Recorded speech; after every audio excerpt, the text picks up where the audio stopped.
Radio Vinci Autoroute, journée spéciale 24 heures contre la somnolence au volant, avec l'association Prévention Routière. Tout d'abord, bien lutter contre la somnolence au volant, c'est du ressort du conducteur. Donc on va préparer son voyage, notamment en dormant suffisamment la veille. On va partir frais et dispo. Lutter aussi contre la somnolence au volant, c'est bien s'alimenter, ne pas manger de choses trop sucrées, trop grasses, prendre plutôt un régime de sportif avec des sucres lents, des pâtes, du riz, et aussi éviter toute consommation d'alcool avant de partir. Voilà. Si on a respecté ces conseils-là, on va déjà voyager dans de meilleures conditions. Alors, de plus en plus d'autoroutes sont équipées avec des plots, des petits plots en bord de route, qui vont faire vibrer le véhicule, qui vont alerter le conducteur s'il dévie sa trajectoire.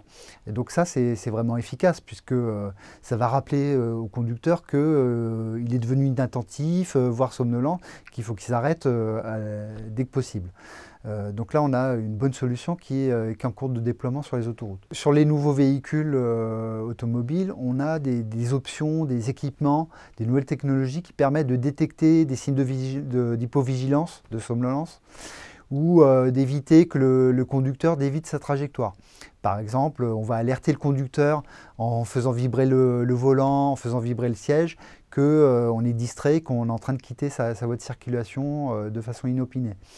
Il y a des véhicules aussi qui détectent, qui redressent le volant en cas de déviation involontaire.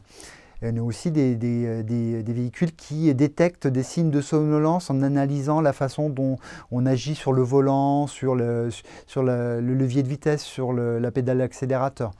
Voilà, toutes ces technologies sont en cours de déploiement. Elles existent déjà de série sur un grand nombre de véhicules.